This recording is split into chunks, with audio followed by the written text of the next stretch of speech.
And joining us now, Suzanne Stewart. She is the Special Advisor on Aboriginal Education to the Dean at OISE, the Ontario Institute for Studies in Education, and we're happy to have you in that chair. Thank you. I want to know more about this study you're doing, transition from teens to 30s of Aboriginal youth in this country. What's the study focusing on in particular? So I've been doing a couple of different studies over the last 5 years, and I've been looking at how our young people do in the education system, as well as how they do in transitioning from education to work life, career, employment, that sort of thing. What are you finding?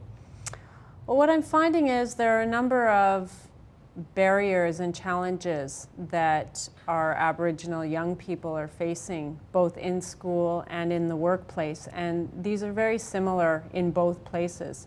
They have to do with systemic oppression and racism, cultural identity, transitions from geographical transitions that young people have to make, say from rural, remote, reserve communities into the city where they have access to higher education, college, sometimes secondary school, jobs and work, and that sort of thing. Do you focus on both on and off reserve Aboriginal Canadians? That's right. I've been involved in some studies that look at both rural and reserve Aboriginal youth experiences and urban youth. I cannot imagine living, 400 kilometers west of James Bay and then the next day finding myself on a downtown Toronto campus with 50,000 other people. How do they do that? Well, I think it's a bit of a culture shock. A bit? And Yeah. what the young people that I've worked with in these research projects have really talked about is missing that sense of belonging, of acceptance, and of support from their family, their community, from important people in their lives. That's missing. And often that's what universities and colleges try to provide, a support system for young people, both socially, emotionally, academically. But what Aboriginal youth are finding is that this support really doesn't exist within colleges and universities to the extent that it does for non-Aboriginal students.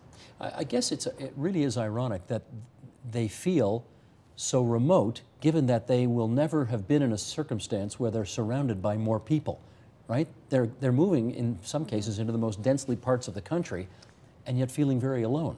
How do you get around that? Well, universities and colleges have tried to set up specific support services for young people. So cultural support, mentors, peer support programs, and these have had some success, but the reality is that these supports are not large enough or wide enough. They don't have the breadth and depth that are really required. They're often underfunded, they may not run to term, they may not have the support from the infrastructure of the institution to make those readily available to students. You mentioned racism in the midst of that first answer. And this is a country that likes to think of itself as being colorblind and not racist. So what are you talking about?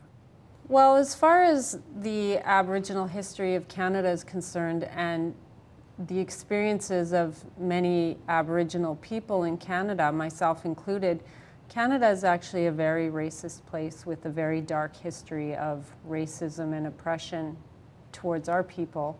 I mean, I can only speak about that from my research and my own experience. Residential schools, obviously, we're talking, but what else? Well, there's residential school. There's also identity issues. The federal government making decisions about the identity of Aboriginal people. So colonial attitudes, that kind of thing? Colonial attitude. Well, I'm talking more systemically, in terms of defining who is a status Indian and who isn't, who belongs to particular communities and who doesn't. The federal government makes decisions like that at the legal level. There's also a lot of racism towards, what the identity is socially of an Aboriginal person. And these are often either derogatory or romanticized, sort of one or the other. Do you know what though, Suzanne? I keep being told that this is a problem that's going away because young people today, they don't care if you're gay or straight, or if you're from Pakistan, or if you're from Lower Slobovia. They're not the way people were 50 years ago. Is that not your experience? No, that's not my experience at all. I've sat in graduate level classrooms where other graduate level students and professors have asked me to stop using the term First Nation because we are not the first people here. We are simply immigrants from other parts of the world, just like they are people who came here in this generation. Hang on, a professor told you not to use the expression First Nations. That's right. You want to out him or her? No. What university was it at? No.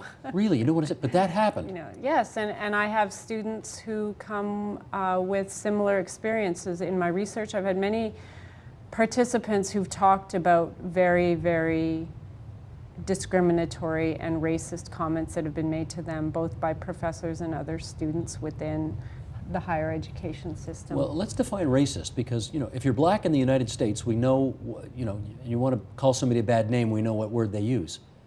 Well, what's a racist expression here? Well, I don't think we need to go throwing sticks and stones to make it clear and understandable that Aboriginal people that I've interviewed and that I've worked with, including myself and my own children, in fact, have all experienced racist slurs. And those are the sort of things that are very overt and easy to understand, because it's easy to make sense as racist slurs and comments being part of someone else's issues. You know, that really shows where a certain person who may be making comments like that is in their own healing journey, when they feel like they need to lash out at other people on any basis, whether it's race, culture, socioeconomic status, sexual orientation, whatever. That's really about that person, and that's easy to understand and make sense of in a certain way. What's more difficult to make sense of is the systemic racism that people experience through the education system, through employment. So, for example, a good example of systemic racism would be that being in a classroom, say, and there is an Aboriginal student in a classroom in, say, university, and they are expected to be the spokesperson or the scapegoat for all Aboriginal issues within the classroom, which makes it both academically and personally unsafe for them.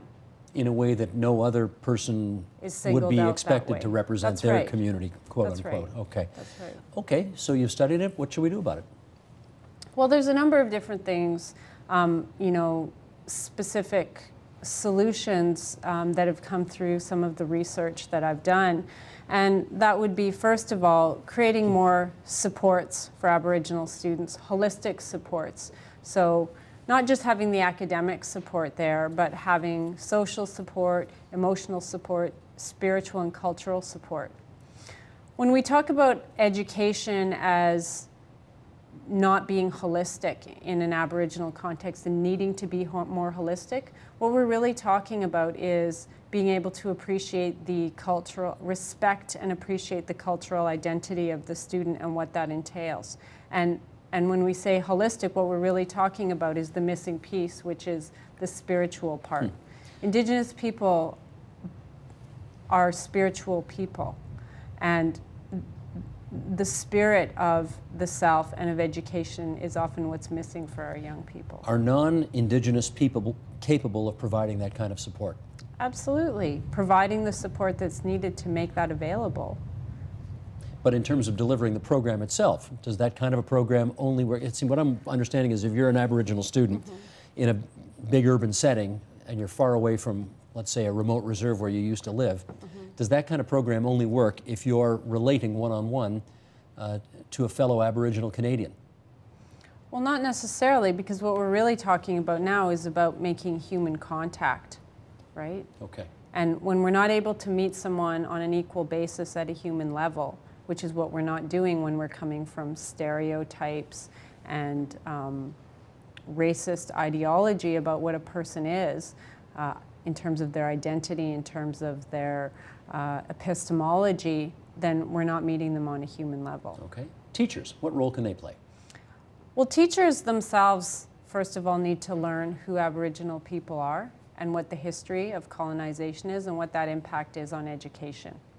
Teachers can't teach anyone until they learn themselves.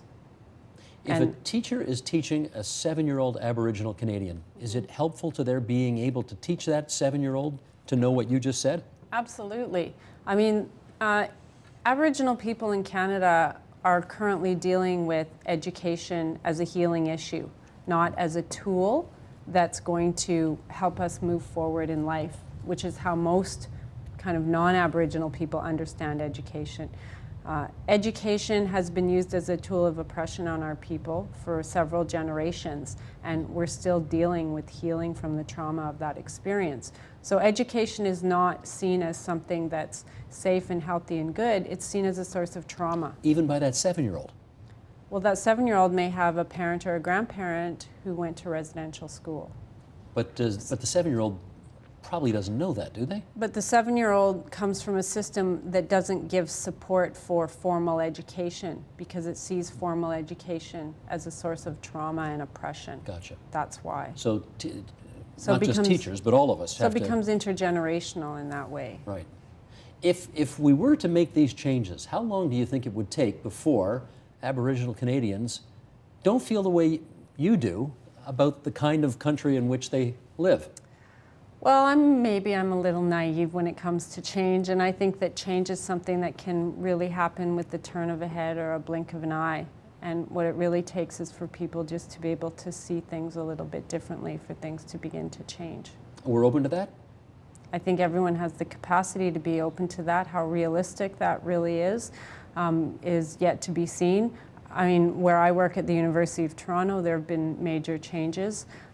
We have a new dean at OISE, Dean Julia O'Sullivan, who is a very staunch supporter of Aboriginal education and issues, and she has really done everything that she can to use her influence to make these changes that need to be made come into real effect. Good. So Suzanne, there are people who are concerned. you were on our program a month or so ago, and we're glad you came back to tell us all about your studies. Thank you very much. Thank you very much. Suzanne Stewart, the Aboriginal Education Advisor to the Dean at OISE, Ontario Institute for Studies in Education. Thanks so much. Thank you.